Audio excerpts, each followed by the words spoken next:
Audit Podcast, WATP. This gentleman, King B, it looks like is his name, messaged me and told me a story about playing a gig with Stuttering John back in the 90s after John was the big shot, the Stuttering John band, after they got signed. So I want to welcome to the program. What's up, King B? Hey, how are you? So I see you're from the Mike Jolitz show? Yeah, Mike Jolitz show. We do a little, between 5 and 10 minute little quick hitter funny news stories. Awesome. And people can find that on YouTube? YouTube / at MTR_networks. Very good.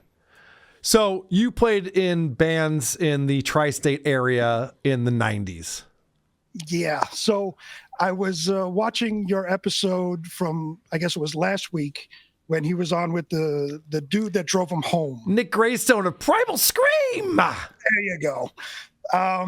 And he's talking about playing in the band, and he's dropping all these names. And as I was watching this, I was getting physically ill. I was angry and mad because of my experience with him. Okay. And that's why when I read your email, I said, I want you to tell this story, because I can read that email, but it'd be much more interesting. I'm sure Adam will have some questions. All of us have played in bands and played good gigs and shitty gigs, so we know how all this works. And your experience was one that we don't hear about very often, where you were actually there to support John's band. You know, John always brags about opening for Ozzy and Crew and everything, but you had the task of opening for the Stuttering John band. Right. So it was a club called Raw in Queens, New York. What was it called? Raw. And where in Queens? Bayside. Okay. Bayside, Queens. That's where my grandmother's from. Oh, it was up on Bell Boulevard, if you know that. I do. That's also where Ron Jeremy's from. Oh, I didn't know that. It's a very famous place. As a up-and-coming band, we were presented with, hey, you could be direct support for Stuttering John. And he had just released his album, so not being Stuttering John fans, or like even I wasn't a fan of Howard Stern, but you kind of look at it as, hey, there should be a lot of people there. Yep. Maybe Howard Stern crew could be there. Maybe we get some recognition. We're definitely it, right? So we're all excited. We go there. We in the promotion, it's going to be Stuttering John. There's going to be a lot of people there. So were they allowed to use Howard Stern's name in the promotion, like on the flyers and stuff? No, it was strictly Stuttering John. Yeah, that's what I figured. But still, at that time, we're talking about like 1994, 1995. Yeah, 95-ish, something like that. Yeah, at that time, I mean, Howard Stern is the king of New York, and everyone knows the whole cast and Stuttering John and stuff. So yeah, you would think that they're going to pack a club pretty easily. And we figured, an off chance, maybe Howard makes an appearance, maybe Baba Booey makes an appearance, somebody, right? Right. Did somebody give you that impression that might happen? Well, the promoter was the promoter's a dick as well, but he was kind of what? A dick promoter? Never heard of such a thing. Right. That never happens in clubs. Right. And have you played this club before a bunch? Have you played at Raw before? You know the deal? That was kind of one of our home bases. So that's another reason why we drew so well there. Not only was it because Stuttering John was going to be there, but we were kind of home base, so we drew well there anyway, which is why we were put on as direct support. Yep. Not like 8 p.m. we go on. We were direct support for Stuttering John's band. And I should mention that the club didn't have a lot of confidence in John's band. If they hand selected a band that they know is going to draw, that's what they'll do. They'll be like, well, we know these guys will bring in a crowd, because if Stuttering John is going to pack the place, they're not going to waste your guys' good night. It was either a favor to them or they needed the help and knew you would regularly fill the room. Right. Good point. Right. And keep in mind, Raw is it's a small club. We've all been there. It doesn't pack thousands. It's not a theater. How many you think? Maybe a few hundred. Yeah. Right? Okay. So never mind what he was talking about. Oh, I played the Coliseum. He was playing a small club in Bayside, Queens. I should point out, just a quick aside, he always brags about that Ozzy show that he played. That surfaced online. it was an outdoor show that was sparsely attended at the time that John's band was playing, and it was still daylight. And we've all seen those shows where the bill has too many bands and it starts at 5:30 p.m. and no one's going to get there till 9 because the headlining act's at 10. Just one stage? Yeah, just the one stage. All Yep. right. So the night of the show, we get there and there's a buzz in the air because, again, it's Stuttering John, somebody we've heard on the radio. We're excited. Hopefully we get to meet him. Again, we're all looking for inroads, trying to promote ourselves. You get there for sound check, right? Yeah. And it's we're there middle of early. the day? And Early. yeah, we can load in and all that. So Okay. where the doors are like at, I want to say 7, just say, we're there at 5. Perfect. So, and we're expecting to Stuttering John to hang out with at least the bands. He's nowhere to be found. The whole night, he's nowhere to be found. We're waiting. The other bands go on, the opening bands go on, and he's nowhere to be found. We go to promoters like, we want to meet Stuttering John. He's like, oh, he's in the back and nobody's allowed to go back there. No shit. Yeah. So it's like they had a little backyard area where you could kind of go out, smoke a cigarette, have drinks or whatever, but nobody was allowed back there. Wow. At that night. So, all right, whatever. So we go on, we play, and again, we packed the house. And sad to say that we had a great show. We went off, and there wasn't a lot of enthusiasm to see Stuttering John, especially since he didn't bother to come into the club and mingle with anybody. So the club kind of emptied out after we left. Wow. Not after we left, sorry. After we went After off. you got done. So, Right. so John saw himself as a big celebrity. And obviously the club played along with it because it's like, yeah, I don't need anyone back here in my area. Mm-hmm. And the fact that he can't even go out and like shake hands and thank people for coming out to the show. Nothing. I mean, that's the one thing he has as a draw is like, I don't care about his music, but he's going to be there hanging out. I can meet Stuttering John from the radio. Mm-hmm. And he can't even be bothered with that. And just to contrast that, if I can drop a name like Stuttering John does, Pete Steele from Typo Negative. Mm-hmm. We opened for Typo Negative, and then we opened for Carnivore, his band. Before Typo Negative, they did a reunion show. Pete Steele stood on the side of the stage, watched us play. When we got off, he was like, yo, great show. That was awesome. And just hung out and bullshitted with us for, a good half hour while the other band was getting set up. So to contrast that, Stuttering John in the back, nobody can touch him, nobody can bother him, leave him alone. It's not surprising, I guess, but you would think a younger Stuttering John like that would be excited because nowadays he would love to be in a crowd of people that adored him and were interested to see him and talk to him. Would buy him beers. Yeah, would buy him beers. He'd be very excited about that. And to think at that time he was in the green room, locked off from everyone else. And I understand that with like big acts. Right. I've definitely opened shows for bands that were big national touring bands, and you don't have access to them when you're on the bill. But it's Stuttering John's band, and you guys are the main support. Right. And so, well, nowadays, obviously, his star has waned only just a little bit. Sure. But, back then, it was still the height of, Howard Stern. So I'm sure his ego was extra inflated. Mm-hmm. So, he just assumed that everybody was going to be there and love him and want to see him play and all this. Well, so. Oh, go ahead. No, I was just, as the club empties out, we figured people are going to, go outside, get some air, come back in as they're setting up. Well, they set up, they're about ready to go on. Very few people come back in. For the most part, who's there in the club is the bands, their girlfriends, been there, friends that are just hanging out and we're drinking. Other than that, it pretty much emptied out. This is typical of a show with all local bands. Mm-hmm. The headliner, quote unquote, has the worst attendance. Yep. No one wants to be the last band on the show. That is 100% correct. Yeah. You want to go on at 10 p.m. Yep. Not you want to be the middle act. Yeah, right in the pocket. Yep. Right. But you'd figure with Stuttering John, there's some notoriety there. You'd figure people would stay. Oof. Nobody cared. Because at that point, again, He didn't bother coming in. Everybody then realized nobody else from the Howard Stern show was there. So I'm not interested in listening to Stuttering John because he's a side character anyway. So a lot of people not a lot of people came back in. His band went on. We're sitting there. We watched his band play. Wasn't How good. were they? Not good? Not good. No. What about the rest of the band outside of John? Were they any good? Well, the musicians were good, but he's trying to be in between songs. He's trying to be hacky and do little bits. And, Do you remember any of them? No. We watched I tried concert to- footage from that time period. I've seen John try to do the shtick in between. That's where "Stutter, You Piece of Shit," that famous Cardiff Drop. I'm sure you have it on the board over there.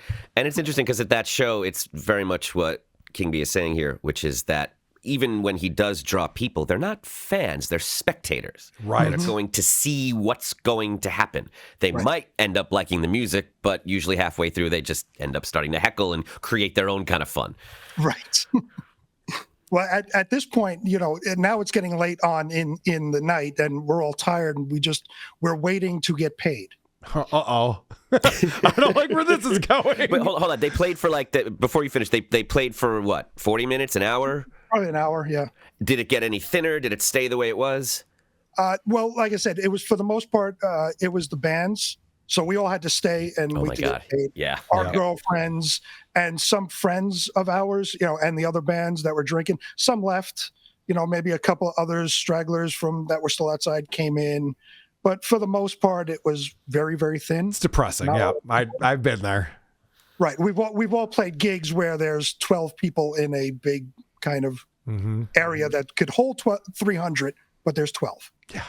It's That rough. was kind of- and it's hard for the headliner to play a full set at that point. That's when I look around at the guys. I'm like, let's cut this one. Let's cut that one. There will be no encore. And could you 12 spread out a little? Just a little bit, right? And back then, for the most part, the clubs you kind of did the door deal. So they'd ask who you're there to see, and they would mark it down, and you get like $2 per head, whatever it was. Yep. And like I said, we drew the most, so we're expecting whatever it was, a couple $100. Yep. So we wait for the night. They go off. They tear down. Again, nobody's allowed to talk to them. As soon as they were done, Stuttering John went back out in the back again. I mean, he's a So guitarist. He doesn't even take care of his own amp and shit. No, he left. He was done. He was gone. Okay. The band tore down whatever roadies they had was tearing down. But he was gone. Grillo. And so we're waiting. We go up to, usually the promoter will come around and, gather the band members, and we go into the back room and he divvies out the money. Mm-hmm. We're waiting. We see him. He's not gathering anybody. Mm-hmm. So we go over to him and we're like, yo, what's up? We're ready to get paid. He's like, oh, you guys aren't getting any money. We said, why? He said, oh, well, John demanded the entire door. Wow. We were like, what the fuck? Yeah, that's... We were pissed. Of course, because first off, he doesn't deserve it, obviously. But secondly, like, that's not that much money that's going to make or break John's life. That's just a dick move at that point. Right. But he demanded, and even like the very first band that maybe drew 4 people, whatever it is, get their couple of bucks, got nothing. Wow. So we went looking for John. Let's go. We don't give a fuck. We went looking for John, and he was gone. No By that shit. time, and we forced our way kind of into the back, and he was gone. He hightailed it out of there. So That's actual 100%. audio. That's actual audio of him leaving the smoke, the dust behind. The stink lines. He didn't even open the door. It's just a soliloquy of John. It was gone. So as I'm watching that episode that you guys did last week, I'm just sitting there getting angrier and angrier, and I had to reach out, and it was like, how do I message Carl? I go on the website. I was like, I have to tell him the story just as a cathartic episode for me. Not even expecting to come on and tell the story, just to get it out and be like, fuck him. Good. Here, I'll have fun with the story. Do you feel better? We need to find. One of the things I got so excited about you when you reached out. We want to find more people like you because when we heard about this high school battle of the bands, I'm like, who else graduated with John that can talk about this high school battle of the bands? I want to know what actually happened here. You bring up a good point. King B, tell us about the pyrotechnics and the guillotine and all the pig's blood. Can you just tell us what that was like? Was it as amazing as it sounds? Let me tell you, it was non-existent. Okay. Fair enough. Well, at that point, grunge had taken over, Adam. You can't be a tryhard in a grunge band. Right. Put on your flannel. And, it's funny. I've been to enough back in the day, we played and we hung out at Battle of the Bands. Nobody did coffins and pig's blood. You played in a high school gym. No shit. Nobody did that. You weren't allowed to do any of that stuff. You didn't have stage lights. It was just like the regular lighting in the gym. Earlier in the day, they had a play of like The Wizard of Oz. Yeah. And then, at night, a couple of metal bands go on and whatever stage lights they have, that's it. Nobody's doing pyrotechnics in a school. Can we use this tree? Everything I think I ended up the email with calling him a garbage human being. Mm-hmm. And that's exactly what he is in my mind. I'm surprised the promoter went along with that because now he's the one who has to tell you guys, and he's going to reach out to you again for other shows. And he's the one who has to tell you John's taking all the money. Sorry. Well, it sounds like that night he wasn't even going to approach you at all. Well, right. He's trying to just avoid you. Right. So there's a history with that promoter as well. Yeah. I don't know if you want me to tell a real quick story and aside from that. If you can make it quick, let's go. Very quick. But we played a show in the city at Bond Street Cafe. And again, he stiffed us on money. So we found... Wait, what street cafe? I'm sorry. Bond Street Cafe, B-O-N-D. Oh, yeah. In the city. Fucking New So we Yorkers. played Bond So Street Cafe. For whatever reason, he didn't want to pay us. So we found where they stored the liquor. And loaded up the back of our amps, our bags, and our jackets because it was winter, and we got paid in Bond Street liquor. Yeah, I'm sure you got more than you would have gotten in cash then. I'm sure. Excellent. We would have gotten like $50 at that show. We easily bought a couple $100 in liquor out of that place. That's fantastic. You see, if this wasn't John, I would be blaming the promoter. Right. I've been John in this situation. I've been a guy with a band who's done some television, and I show up and they're like, here's your green room. We're keeping you sequestered. And you're like, I don't, this is stupid. I feel silly. Please don't do this. And they want to please and make a big deal. And it's completely on the promoter to decide who's getting paid what in advance. I can't imagine he would just say to you, oh, the headliner, unless... Two things. One, this story checks out to the dozen other stories that we've heard just like it. And he probably did enough to piss off the promoter that he was just like, fuck it, I don't care what people think of this guy.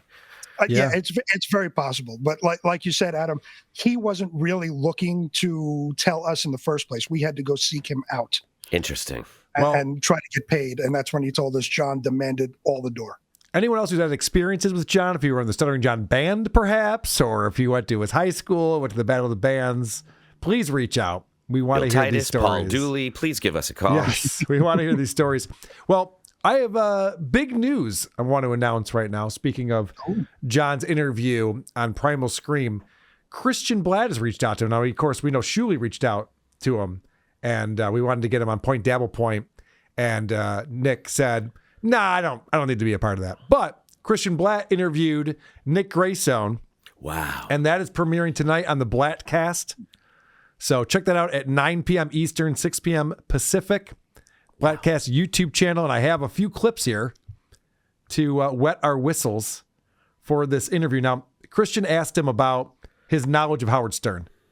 Because, of course, the famous whack-packer question. Oh, yeah. Which really threw John off. How dare you ask a question like that? So Christian's like, well, what do you know about Howard Stern? The other person I wanted to meet was Stuttering John. Okay. Now, the first question about that, were you a big Stern fan? Obviously, you grew up in New York. I grew up in New York. So long before the rest of the country started to get turned on to this guy, we all knew who he was, going back to when he was on afternoons on WNBC. WNBC. So you saw this. Yeah, dude, definitely, man. I listened to the original show. I was a fan of when he made the transition and everything. And not a diehard fan, but definitely respect the guy for what he's done with radio, and he's just a great interviewer. So I think that answers your question. I don't think he knew a lot about Howard Stern, but he was very excited to hang out with Stuttering John because his buddy, so Nick's buddy, is the one who put on the ChillerCon event. And so we find out that he got to hang out in the same room as John for the whole weekend. And the way that the ride worked out was ChillerCon had to pay for John's transportation and accommodations. And so John said, well, I need a ride back to Long Island. And the Nick's buddy who set up the whole thing goes, hey, you got to go back to Long Island when you give John a ride. So that's why, and I'll give John credit for this, when he says Grillo bummed a ride, Grillo wasn't deserving of any transportation. He wasn't part of the event. So it actually kind of makes sense that... John, we owe you an apology. Yes. Sorry about that. Yes, we do. But John did buy Sorry and for consume thinking beer. John might just want to provide his friend that came with him a ride home after he was helping him carry his boxes of unsold merchandise back to the car. What a fucking asshole Grillo is, right? Right. Yeah, what a piece of shit. I don't think so. But we did find out all about the ride, and you'll see it in the interview tonight. But Nick talks about how he just wanted to do an interview with John while they were driving in the car, but then they exchanged phone numbers. He decided to hit him up and see if he wanted to come on the podcast, and so John agreed. And Christian asked him about this Battle of the Bands story. It's like, were you buying any of this when he was saying all this crazy shit about this Battle of the Bands? And Nick's like, no, I didn't believe a second of it. And I thought it was an interesting comparison that he has here. I don't care, dude.